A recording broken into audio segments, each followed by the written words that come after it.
لو رايح تشتري ايفون مستعمل هو يحصل معاك زي ما حصل مع واحد صاحبي. ايه حصل مع واحد صاحبي؟ اللي حصل كالتالي: اول حاجه كلمني، قال لي انا عايز اروح اشتري ايفون 11. قلت له تمام، يلا بينا. المهم حصل معايا ظرف وما رحتش معاه. قال لي خلاص استناك، قلت له للاسف مش حابه فاضي. فالمهم راح المحل وجاب ايفون 11، بطاريه كذا وتحديث كذا. بعد ما جه فضيت انا كم يوم بقى ورحت اعدي عليه واشوفه. رحت اعدي عليه بقى، لقينا الايفون مش متحدث على احدث اصدار. قلت له طب خد تعال انا قايل لك نصايح واحد اثنين ثلاثه، تعال اقول لك النصايح انت كمان اللي قلتها له. قلت له وقت ما تروح تشتري ايفون مستعمل تاخد واحد صاحبك معاك، حتى لو ما لقيتش حد فاضي تدور على حد ثاني. ده رقم واحد. رقم اثنين، هتاخده ليه؟ هتاخده عشان يكشف لك على الجهاز. صاحب المحل بيفهم، بيفهم فوق راسنا من فوق. تمام. ليه هيكشف لك على الجهاز؟ لو في بطاريه مغيره هيقول لك في بطاريه مغيره، شاشه مغيره يقول لك في شاشه مغيره، اي حاجه متغيره هيقول لك في اي حاجه متغيره. لازم تجيب جهازك ووتر بروف، ما تفتحش قبل كده نهائيا. ده ليه؟ لو حبيت تبيعه بعد كده تقدر تبيعه بسعر كويس. ما يجيش حد يقول لك لا ده الجهاز مفتوح، لا انا هاخده منك بكذا ويقعد يشرط عليك بقى.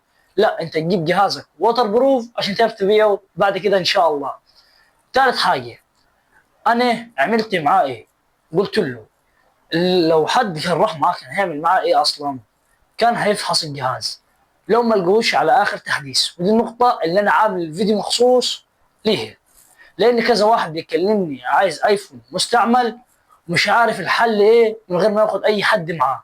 اول حاجه لازم تعملها في اي ايفون مستعمل انك تخش على التحديثات. صاحب المحل قال لك بطاريته كذا، تخش على التحديثات. نحن النهارده 28 7 2029 او 29 7 2029، مش حسب تقريبا، مش عارف ان انا بصور اليوم اللي انا بصور فيه الفيديو، على حسب.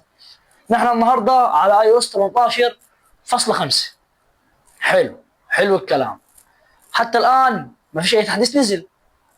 بس خش على التحديثات، لقيت الايفون بتاعك على التحديث ده، يبقى نسبة البطارية اللي عليه هي نسبة البطارية الفعلية، لا هتزيد ولا هتقل غير ما انت تستخدم. ده كده الكلام الصح. باقي الحاجات لازم تاخد واحد بيفهم فيها، انما نسبه البطاريه تخش تشوفها بنفسك والتحديثات. رقم اثنين، الخطا اللي بيوقع فيه معظم الناس، انك تروح تشتري الايفون بطاريته مثلا 99%، مش هقول لك تحت 99%، بس تلاقيه على اي او اس 17 مثلا او على اي او اس 18.3. تروح البيت فتح الداتا عشان تنزل التحديث الجديد، هوب تلاقي التحديث نزل 5%.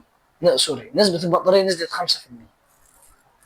انت ولا هتعرف تحل ولا هتعرف تاخد مع صاحب المحل، لان انت خلاص طلعت من المحل ومبسوط بنسبة البطارية انت طلعت بيها. صاحب المحل هيقول لك انت عملت حاجة في البطارية وهيعمل معك حوار، وفي الاخر هتطلع انت برضه الخسران. تعمل ايه عشان ما تبقاش باكبر خسارة زي كده ويضحك عليك؟ زي ما قلت لك، هتفتح نسبة البطارية تشوفها، لقيت على اخر اصدار تشتري وانت مطمن. ما لقيتش على اخر اصدار بقى، لازم تشحن تلفونك او تحط خط في التلفون وتفتح داتا وتنزل التحديث وانت قاعد في المحل. هتقول لي فرضا مش هشتريه انا. انت لو هتشتري وضامن نفسك هتشتري، نزل التحديث يا سيدي. انت في كل الحالتين مستفاد، كده كده كنت هتنزله.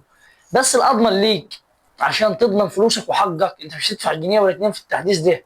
انت عشان تضمن فلوسك وحقك لازم انت تنزل التحديث انت قاعد عنده في المحل. تفتح الداتا، مش معاك داتا تروح تشحن لك ب 150 جنيه عشان واحد يكون تحديث كبير، تشحن ب 150 جنيه على الاقل. تفتح داتا تنزل التحديث ساعه، ساعه ونص، ساعتين تستناهم لحد ما التحديث ينزل. تفتح يا باشا نسبه البطاريه وتشتري على اساس نسبه البطاريه اللي بعد التحديث. مثلا هو كمثال قال لك ب 15,000، جيت حدثت نقص 5%. 5% دي ممكن تقل معك 2000 ونص، 3000 جنيه. 3000 جنيه اللي انت كنت هتدفعها من شويه انت اولى بيها. الصراحه انت اولى بيها، محدش تاني اولى بيها غيرك. ده الخطا اللي كان بيوقع فيه معظم الناس، يروحوا يشتروا ايفونات، يجي بعد كده يقول لك الحقني. بلحقك ليه؟ انا اشتريت ايفون نسبه البطاريه بتاعته كذا، هوب عملت تحديث نسبه البطاريه هبطت في الارض.